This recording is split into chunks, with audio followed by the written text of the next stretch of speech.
नमस्कार दोस्तों, CUET test prep के चैनल पे आपका स्वागत है।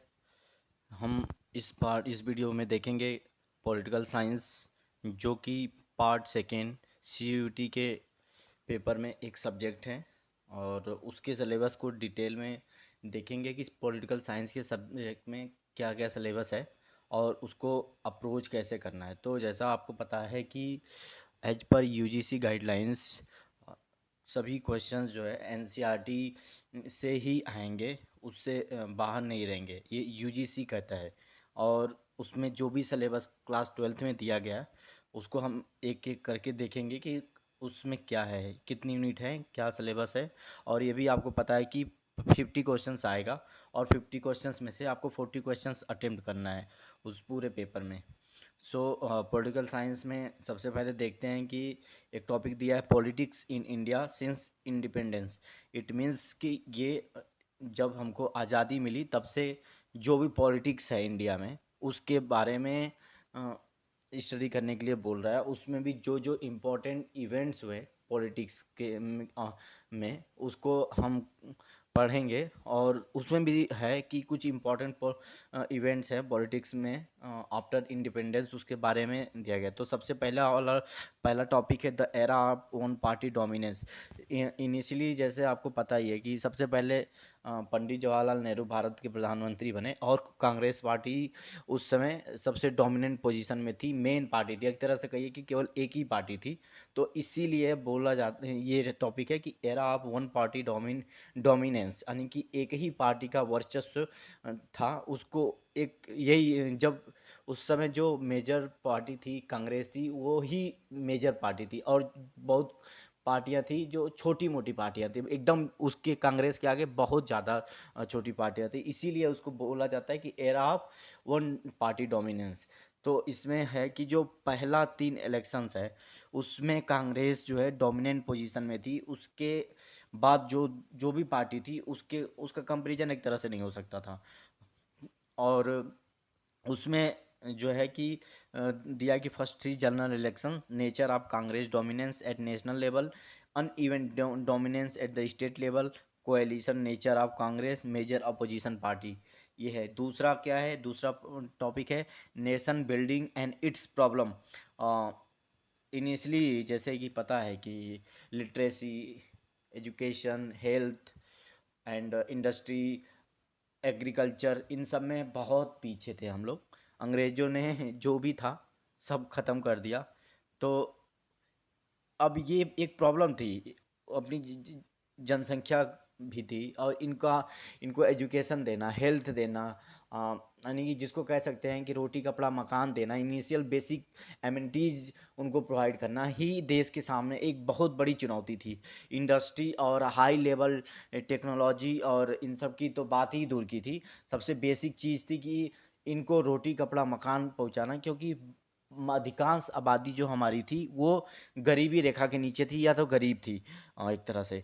तो इस ये जो दूसरा पार्ट है कि इस कंडीशन में हमें अपने देश को आगे भी बढ़ाना है और जो हमारी बेसिक कम्युनिटीज़ हैं अपने पीपल को देना भी है।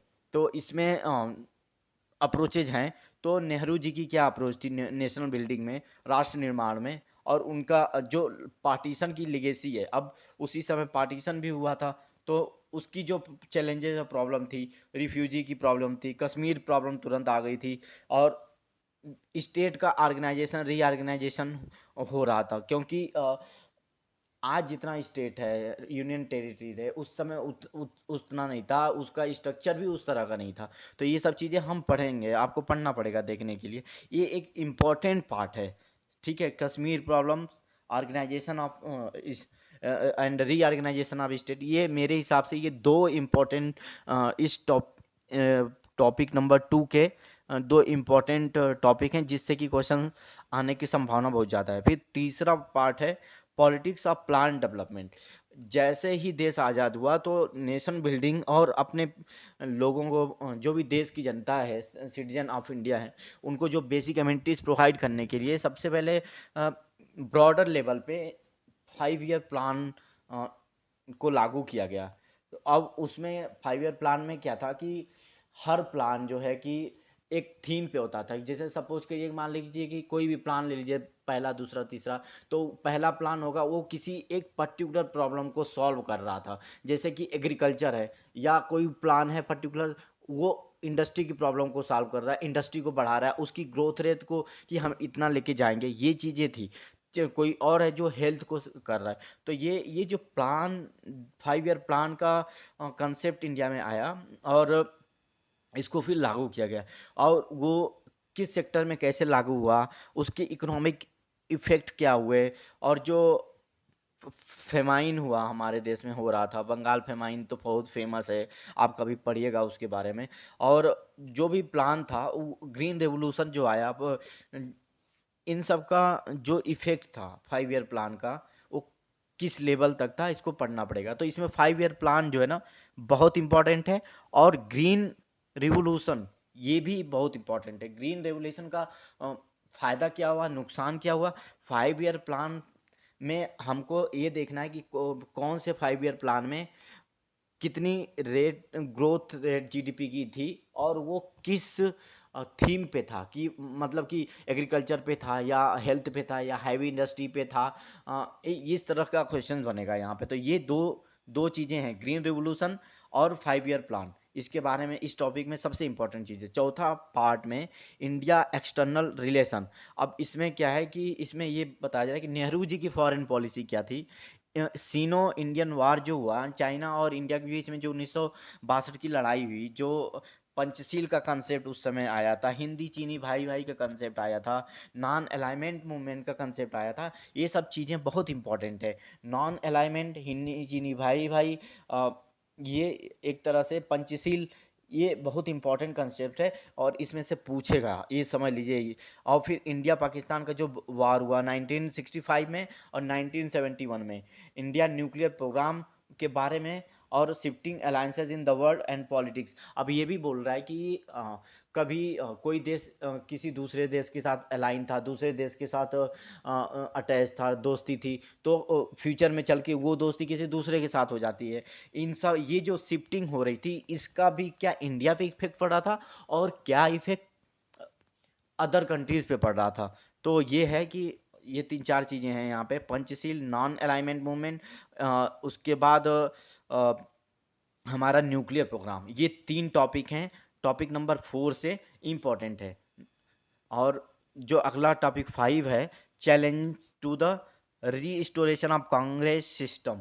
बेसिकली जब चाइना वार हुआ, उसके बाद कांग्रेस कमज़ोर पड़ गई, और उसके केस में जब नेहरू जी नहीं रहे, उसके बाद जो पॉलिटिकल सक्सेशन आई कि इसके बाद प्रधानमंत्री कौन बनेगा, फिर तो उस समय कांग्रेस काफ़ी कमज़ोर हो चुकी थी, और कांग्रेस में विभाजन भी हुआ था। फिर उसके बाद 71 का इलेक्शन जो हुआ, और उसमें एक नारा इंदिरा जी ने दिया, गरीबी हटाओ का, वहाँ पे कांग्रेस उभर के आई थी। फिर अगला टॉपिक है 66 टॉपिक है, जो छठे नंबर का। उसमें क्या है कि क्राइसिस ऑफ कॉन्स्टिट्यूशनल ऑर्डर। इसमें क्या है कि बेसिकली जो हमारे यहाँ कमिटी बनी ब्यूरोक्रेसी की, जुडिशरी की, उनकी उनकी बातें हो रही है।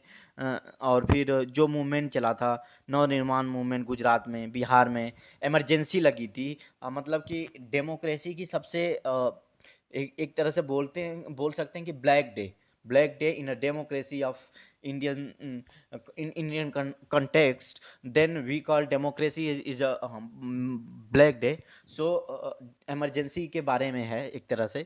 ये कॉन्स्टिट्यूशन की जो जो भी कॉन्स्टिट्यूशन में बोला गया है कि ड्यू प्रोसेस है, या कॉन्स्टिट्यूशन इस्टेब्लिश जो है उसके थ्रू सरकार नहीं चलाई जा रही थी, इमरजेंसी लगाई गई, तो इसीलिए इसको बोला गया। फिर जो उसके बाद इंदिरा जी ने इमरजेंसी लगाई थी, तो उसके बाद जब चुनाव हुए थे, तो उसमें दूसरी पार्टी जीती थी, जिसका नाम था जनता पार्टी। कांग्रेस बहुत बुरी तरह से हार गई थी। तो इसके बारे में पढ़ना है। और उसी समय जो सिविल लिबर्टीज ऑर्गेनाइजेशन है, नए नए ऑर्गेनाइजेशन आ रहे थे, जो कि मॉडर्न वैल्यूज थॉट्स को प्रमोट कर रहे थे, और उसी के बारे में पढ़ना पड़ेगा आपको। फिर 7वां टॉपिक है रीजनल एस्पिरेशंस एंड कॉन्फ्लिक्ट्स।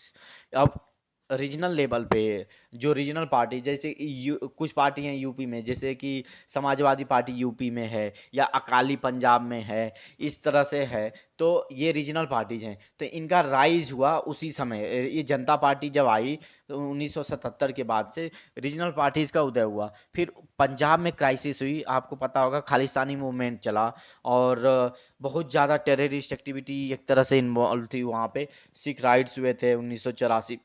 फिर कश्मीर की सिचुएशन और बिगड़ गई, तो और नॉर्थ ईस्ट इंडिया की भी सिचुएशन बिगड़ गई थी। तो ये सब टॉपिक है आपको पढ़ना, यानी कि नॉर्थ ईस्ट इंडिया है, पंजाब क्राइसिस है, एंटी सिख राइट है, उसके बाद कश्मीर की सिचुएशन क्या थी, और रीजनल पार्टी का उदय किस कारण से हुआ। ये है टॉपिक नंबर 7। और टॉपिक नंबर 8 है rise of the new social movements है, जैसे कि फार्मर का मूवमेंट हुआ, ओमेन मूवमेंट हुआ, इन्वायरमेंट के मूवमेंट हुए, डेवलपमेंट अफेक्टेड पीपल मूवमेंट हुआ, implementation of Mandal commission report and after it, जो मंडल कमीशन की रिपोर्ट थी कि आरक्षण कितना मिलना चाहिए ओबीसी को, क्या मिलना चाहिए कि नहीं मिलना चाहिए, तो उसके बाद हम इसको लागू किया बीपी सिंह ने। तो उस समय बहुत ज़्यादा उथल पुथल थी, और उसी के बारे में इसमें बताया गया है। और क्या है कि बहुत से मूवमेंट चले, वुमेन ऑर्गेनाइजेशन जो थे, वुमेन राइट्स को जो प्रमोट कर रहे थे वो ऑर्गेनाइजेशन आगे आए, जो फार्मर्स के वेलफेयर की बातें कर रहे थे वो ऑर्गेनाइजेशन आगे आए, जो इन्वायरमेंट को मेजर थिंग्स मांगते थे कि डेवलपमेंट जो है इन्वायरमेंट को ख़राब कर रहा है, और लोगों की डेवलपमेंट के कारण जो डिस्प्लेस हो रहे थे उनकी प्रॉब्लम्स को लेके सामने आए। तो ये जो है सोशल मूवमेंट जो था, ये टॉपिक 8 में आपको पढ़ना है। और है 9 टॉपिक है। 9वें टॉपिक में क्या है, democratic upsurge and coalition politics. अब क्या हुआ कि जब 90s के आसपास, 1990 के आसपास कोई मेजर पार्टी उभर के पूरे देश में नहीं आ रही थी, जैसे कि आज बीजेपी है। तो बीजेपी पूरे देश में है और एक क्लियर मैंडेट के साथ सेंटर में सरकार बना रही है, लेकिन उस समय 1990 के आसपास ऐसा नहीं था। तो उसी समय Janata Dal JD and BJP का उदय होता है। और उस समय जब कहा जाता है कि शुरुआत में बीजेपी को केवल 2 सीटें मिली थी, और आप आज देख सकते हैं तो increasing role of regional party. और ये जो छोटी पार्टियां थी ना, क्योंकि नई उभर के आई थी, इनका क्या रोल था कि छोटी छोटी पार्टियां मिला के एक बड़ पार्टी बना के वो सरकार बना लेती थी। भले उनको जो बहुमत के लिए आंकड़ा चाहिए होता है वो ना मिले, लेकिन वो 3-4 पार्टी मिलके बना लेती थी तो आंकड़ा आ जाता था। तो ये है। अब उन 2004 का इलेक्शन के बारे में और यूपीए गवर्नमेंट के बारे में, 2004 से जो 14 तक चला है, आपको ये इसमें मेजर चीज़ें जो हुई हैं डेवलपमेंट उनको पढ़ना है। फिर 10वां टॉपिक है रिसेंट इशूज एंड चैलेंजेज। तो इसमें क्या है, challenge of and response to globalisation, new economic policy and its opposition, rise of OBC in north Indian politics, Dalit politics in electoral and non electoral arena, challenges of communalism, Ayodhya dispute and Gujarat riot. तो ये recent के issues हैं। Ayodhya dispute तो एक तरह से अब solve हो गया है, ठीक है। गुजरात राइट्स भी उसकी बातें चलती रहती हैं, लोग करते रहते हैं, लोगों का क्या है, ठीक है। तो आपको हर इन चीज़ों को भी पढ़ना है। फिर दलित दलित लोग हैं जो एसटी एससी कम्युनिटी है, इनका इफेक्ट क्या है पॉलिटिक्स में, या जो नॉर्थ इंडिया है जैसे कि यूपी बिहार, यहाँ पे ओबीसी का क्या इफेक्ट है, इनकी राइज कैसे हुई। फिर उसके बाद क्या है कि जो ग्लोबलाइजेशन है, ग्लोबलाइजेशन होता क्या है, ये तो आपको जानना पड़ेगा। उसके बाद इसके चैलेंजेस क्या हैं। जब डोनाल्ड ट्रंप आए, जैसे कि बोला जाता है कि उन्होंने क्या किया कि हर देश से अपने यहाँ पे बैन लगाना शुरू किया कि इस देश का सामान नहीं आएगा, यहाँ से हम ट्रेड नहीं करेंगे, कुछ पर्टिकुलर कंट्री से ट्रेड करेंगे। तो अभी क्या था, उसके पहले था कि थोड़ा सा फ्री था मार्केट एक तरह से, कि अलाउ था कि लोग अपने में ट्रेड करते थे, जिसका जहाँ पे होता है, इस तरह का कोई थोपता नहीं था, या कोई बैन नहीं लगाता था। लेकिन यहीं से ये आया कि चैलेंजेस और कठिनाइयाँ क्या हैं ग्लोबलाइजेशन की। फिर न्यू ट्रेंड उभर के आने लगे कि कुछ कंट्रीज़ हैं वो, कुछ कंट्रीज, सभी कंट्रीज़ को छोड़ के कुछ कंट्रीज आपस में फ्री ट्रेड एग्रीमेंट कर लेती हैं और अपने में ट्रेड करती हैं। तो ये सब चीज़ें हैं, और इकोनॉमिक पॉलिसी नहीं आई और उसकी क्या दिक्कतें हैं, ये चीज़ें हैं। इसको ये है पहला जो ओवरऑल फर्स्ट पार्ट है, उसमें ये 10 टॉपिक्स हैं, इसमें से आपको पढ़ना पड़ेगा। और फिर अगला है कंटेम्परेरी वर्ल्ड पॉलिटिक्स। अब हम इंडिया को छोड़ के वर्ल्ड में जाते हैं। तो वर्ल्ड में क्या है कि सबसे पहले पहला टॉपिक है cold war era in world politics. तो कोल्ड वार जब सोवियत और यूएसए के बीच में हुआ था, तब पूरा जो वर्ल्ड था ना, दो भागों में बट गया था। कुछ यूएसएसआर रसिया को सपोर्ट करते थे, कुछ यूएसए को सपोर्ट करते थे। और उसी समय एक नॉन अलाइनमेंट मूवमेंट उसी समय उभर के आता है, इसके बारे में भी आपको देखना पड़ेगा। और इंडिया की पोजीशन क्या थी कोल्ड वार में, ये देखना पड़ेगा। एक्चुअली में इंडिया नॉन अलाइनमेंट मूवमेंट का एक तरह से लीडर था। ओके, फिर दूसरा टॉपिक है disintegration of second world war and the collapse of bipolarity. It means कि जब सेकेंड वर्ल्ड वार हो गया, तो उसमें क्या हुआ ना कि जो दो गुटों में पूरा वर्ल्ड बता हुआ था, वो बिखर गया। इसी के बारे में पढ़ना है। जो रसिया था, पहले यूएसएसआर था, वो रसिया बन गया। उसके अलग अलग छोटी छोटी जो कंट्री बन गई, सेंट्रल एशियन स्टेट बन गए। उससे रसिया से यूएसएसआर टूट गया और रसिया अलग हुआ, उससे कई कंट्रीज और अलग हो गई। तो ये है। और ये कोल्ड वार का एक तरह से उस सेकेंड वर्ल्ड वार के बाद हुआ। और फिर introduction of democratic politics and capitalism in the post communist regime. Basically second world वार तक कहीं पे कुछ कंट्रीज थी और उसके बाद वो कम्युनिस्ट विचारधारा की थी। वहाँ की सरकारें जैसे कि रसिया है, चाइना है, क्यूबा है, यहाँ पे कम्युनिस्ट सरकारें थी। अब कैपिटलिज्म जो था और डेमोक्रेटिक वैल्यूज़ थी, वो इस आइडिया को चैलेंज कर रही थी। और इससे क्या इफेक्ट हुआ इंडिया के रिलेशन पे रसिया से और अदर पोस्ट कम्युनिस्ट कंट्री से, ये भी आपको पढ़ना है। फिर टॉपिक नंबर 3 है US dominance in world politics. तो आपको पता ही है कि जिसके पास पैसा है, जिसके पास इकोनॉमी है, जिसके पास आज के समय में मिलिट्री माइट है, एडवांस टेक्नोलॉजीज है, वही आजकल राज कर रहा है। तो यूएस सेकेंड वर्ल्ड वार के बाद उभर के आया। ब्रिटेन की डोमिनेंस खत्म हो गई। इवन यूरोप की, ब्रिटेन, फ्रांस और इन सब की डोमिनेंस वर्ल्ड पॉलिटिक्स में आफ्टर सेकेंड वर्ल्ड वार एकदम एक तरह से नेग्लेक्जिबल हो गई। लेकिन यूएस से उभर के आया सामने। तो ऐसा क्यों हुआ? और फिर उसके बाद अफगानिस्तान में और फर्स्ट गल्फ वार जो होता है, फिर 9/11 अटैक होता है। अटैक यूएसए इराक पे करता है। तो ये अब यूएस की इकोनॉमी के लिए ये चैलेंज भी खड़ा होता है आइडिया के लिए। और इंडिया का यूएसए के साथ जो रीनेगोशिएशन और रिलेशनशिप बनती है, एक उसको भी देखना पड़ेगा आपको। जो हमारा आप सबसे इम्पोर्टेंट चीज़ हुई कि जो न्यूक्लियर डील हुई, वो सबसे इम्पोर्टेंट चीज़ रही। उसके बाद हमारे और यूएसए के रिलेशन सुधरने शुरू हो गए। और क्योंकि जब 1971 में वार चल रही थी इंडिया पाकिस्तान की, तो उस समय यूएसए खुलेआम पाकिस्तान का समर्थन कर रहा था। अब पैटर्न टैंकों का नाम सुना होगा, यूएसए ने पाकिस्तान को दिया हुआ था। तो ये सब चीज़ें हैं। फिर लेकिन ये चेंजेस कैसे होते हैं, ये इसके बारे में पढ़ना पड़ेगा। फिर अगला टॉपिक है, फोर्थ टॉपिक है alternative centres of economic and political power. यानी कि अब क्या है कि नए नए इकोनॉमिक चैलेंजेस आए और इवन मिलिट्री चैलेंजेस आए, सिक्योरिटी चैलेंजेस आए। इसके कारण जो है कुछ कंट्रीज दी थी जैसे कि चाइना, वो उभर के आती as a economic power in. वहाँ के एक सबसे इम्पोर्टेंट लीडर थे चाइना के, माओ। उनको उन्होंने काफ़ी सुधार किए और माओइस्ट प्रोपेगेंडा कह लीजिए या माओइस्ट आइडिया कह लीजिए, उसके बहुत बड़े समर्थक थे। ठीक है। तो उनके कारण चाइना में जो बदलाव आया, जो इकोनॉमिक मजबूती मिली चाइना को, और जो उसने मिलिट्री माइट को इस्टेब्लिश करना शुरू किया। और इसी सब पे जो इफेक्ट होता है वर्ल्ड पे इसका, ये इसको पढ़ना पड़ेगा। और उसके बाद जो यूरोपियन यूनियन का कंसेप्ट आता है, आसियान के बारे में पढ़ना है। इंडिया का चाइना के साथ रिलेशन क्या है, नेकबर्ग आसियान के साथ रिलेशन क्या है, ये भी पढ़ना है। फिर अगला टॉपिक 5वां है south Asia in the post cold war era. में हम जब कोल्ड वार ख़त्म होता है, उसके बाद साउथ एशिया में क्या चेंजेज आते हैं, पाकिस्तान में, नेपाल में जैसे हो गया, श्रीलंका में जो कॉन्फ्लिक्ट होता है सिंगली, तमिल और ये सब का, उसके बारे में impact of economic globalisation on the region, conflict and effort of peace in South Asia, Indian relation with neighbour, ये तो देखना पड़ेगा आपको, जाहिर सी बात है नेकबर के साथ रिलेशंस को तो आपको देखना ही पड़ेगा। और फिर अगला टॉपिक छठवां है इंटरनेशनल ऑर्गेनाइजेशन इन ए यूनिपोलर वर्ल्ड।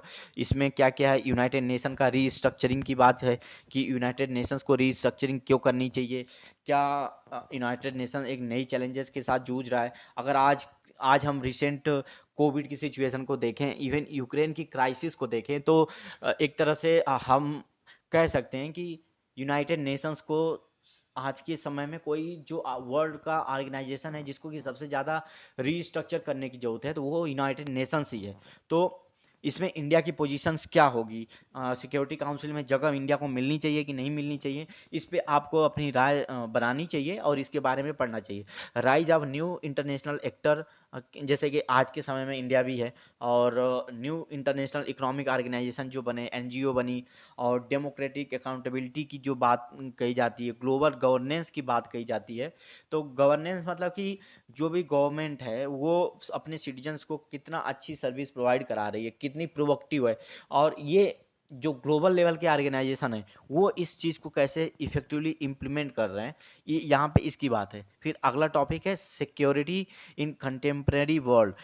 जाहिर सी बात है कि ट्रेडिशनल सिक्योरिटी सिस्टम्स आज फेल होते जा रहे हैं, ओके, और नए तरह के सिक्योरिटी चैलेंजेस आ रहे हैं, साइबर सिक्योरिटी चैलेंजेस आ रहा है। अब ड्रोन जो आ गया है ये एक अलग तरह का चैलेंज सिक्योरिटी का खड़ा कर रहा है। साइबर है, हमारा केमिकल वेपन्स हैं, इवन न्यूक्लियस वेपन्स हैं, ये सब चीज़ें हैं। और उसके बाद जो इनसिक्योरिटी है सोसाइटी में, पावर्टी को लेके, हेल्थ को लेके, एजुकेशन को लेके, जाहिर सी बात है आप देखिए कि इंडिया में दो दो वैक्सीन तैयार हो गई। सपोज करिए अगर वैक्सीन नहीं तैयार होती, वेस्ट कंट्रीज या यूएसए वैक्सीन तैयार करती, तो क्या सिचुएशन होती, कितने लोगों को वैक्सीन लग पाती।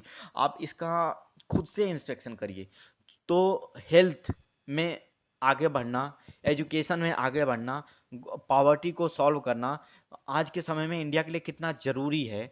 और आप इसी से बस कोविड के समय से ही समझ सकते हैं कि अगर वैक्सीन इंडिया प्रोड्यूस नहीं कर पाता, मैन्युफैक्चर नहीं कर पाता, तो क्या होता। फिर अगला टॉपिक है environment and natural resources in global politics. Basically development होता जा रहा है, जो भी फॉरेस्ट हैं कम होते जा रहे हैं, इन्वायरमेंटल प्रॉब्लम बढ़ती जा रही हैं, उसके कारण इन्वायरमेंट का टेम्परेचर बढ़ता जा रहा है, ग्लोबल वार्मिंग का खतरा नचा रहा है। जो लो लाइंग कंट्रीज हैं जो कि समुद्र के किनारे हैं, समुद्र का जब वाटर लेवल बढ़ेगा तो वो कंट्रीज के डूबने का खतरा बढ़ता जा रहा है। तो इसके लिए क्या है कि इन्वायरमेंटल मूवमेंट्स हुए हैं, उसके बारे में global environmental movements, global norms क्या है, क्योटो प्रोटोकॉल जैसे कि, या फिर वर्ल्ड बैंक ने यूनाइटेड यूएनईपी की जो स्थापना हुई है, या आईपीसीसी की जो स्थापना हुई है, ये सब चीज़ें हैं उसमें। और इन सब में इंडिजीनियस पीपल्स के राइट्स क्या हैं। अब और इंडिया का इन्वायरमेंट के एंगल को लेके, इन्वायरमेंट को कंसेप्ट पे को लेके वो वर्ल्ड लेवल पे कैसे अपने चीज़ को डिफेंड और डिबेट कर रहा है, उसकी क्या रिक्वायरमेंट है, वो ये सब चीज़ें पढ़नी है। उसके बाद लास्ट टॉपिक है globalisation and its critics. Basically क्या है कि कोई भी कंट्री किसी भी कंट्री के साथ ट्रेड कर सकती है फ्री एकदम। सो एक तरह से समझ लीजिए कि ग्लोबल चीज़ें हो गई। लेकिन इसका चैलेंज क्या है, कल्चरल चैलेंज, क्योंकि एक कंट्री दूसरे कंट्री के कितने कल्चरली क्लोज है या कितना दूर है, तो वो भी देखना है आपको। इवन जियोग्राफिकली भी सिचुएशन कभी कभी फेवरेबल क्रिएट होती हैं, कभी कभी अनफेवरेबल होती है, तो इसको भी देखना है। और इसका इफ़ेक्ट क्या है, मतलब निगेटिव सेंस में भी पॉजिटिव सेंस में भी ग्लोबलाइजेशन का। और कहीं कहीं पे तो एंटी ग्लोबलाइजेशन मूवमेंट भी चला, जैसे कि एक तरह से आप देख लो ब्रेग्जिट का देख लो, जो यूरोपियन यूनियन से ब्रिटेन अपने आप को बाहर किया है, वो एंटी ग्लोबलाइजेशन मूवमेंट का ही एक तरह से बाई प्रोडक्ट है। और इंडिया इस ग्लोबलाइजेशन में कहाँ फिट बैठता है, इंडिया के लिए क्या सही है क्या गलत है, इसके अगेंस्ट में इंडिया के क्या चैलेंजेस हैं, फेस कर रहा है, प्रॉब्लम फेस कर रहा है, ये आपको देखना है। तो ये है पूरा सिलेबस पॉलिटिकल साइंस का। क्लास 12 में जो भी CUET एग्ज़ाम देने जाएंगे पॉलिटिकल साइंस पढ़ने के लिए ग्रेजुएशन में, उनको ये सब चीज़ें पढ़नी पड़ेंगी। और टोटल जैसे आपको पता ही है 40 क्वेश्चन करने हैं 50 क्वेश्चन में से। पॉलिटिकल साइंस वैसे बहुत ही इंटरेस्टिंग सब्जेक्ट है, अगर आप थोड़ा सा सही से पढ़ें तो आप श्योरली अच्छा कर सकते हैं। इवन ये सिविल सर्विसेज के लिए भी बहुत अच्छा सब्जेक्ट माना जाता है। जब जैसे कुछ लोग हैं जो अभी से ही एम बना के चल रहे होंगे कि आगे उनको सिविल सर्विसेज में जाना है, आईएएस बनना है, आईपीएस बनना है, या फॉरेन सर्विस में जाना है, तो ये एक बहुत अच्छा सब्जेक्ट है, इसको आपको अच्छा से पढ़ना है। सो अच्छा कॉलेज चाहिए तो आपको मेहनत करनी है, तो उसके लिए ये पूरा सिलेबस है जो सीयूईटी एग्ज़ाम में पूछा जाएगा। और अब ये आपसे बस एक रिक्वेस्ट है कि इस चैनल को ज़्यादा से ज़्यादा शेयर, सब्सक्राइब और लाइक कीजिए, और वीडियो को ज़्यादा से ज़्यादा फैलाइए ताकि दूसरे लोगों को भी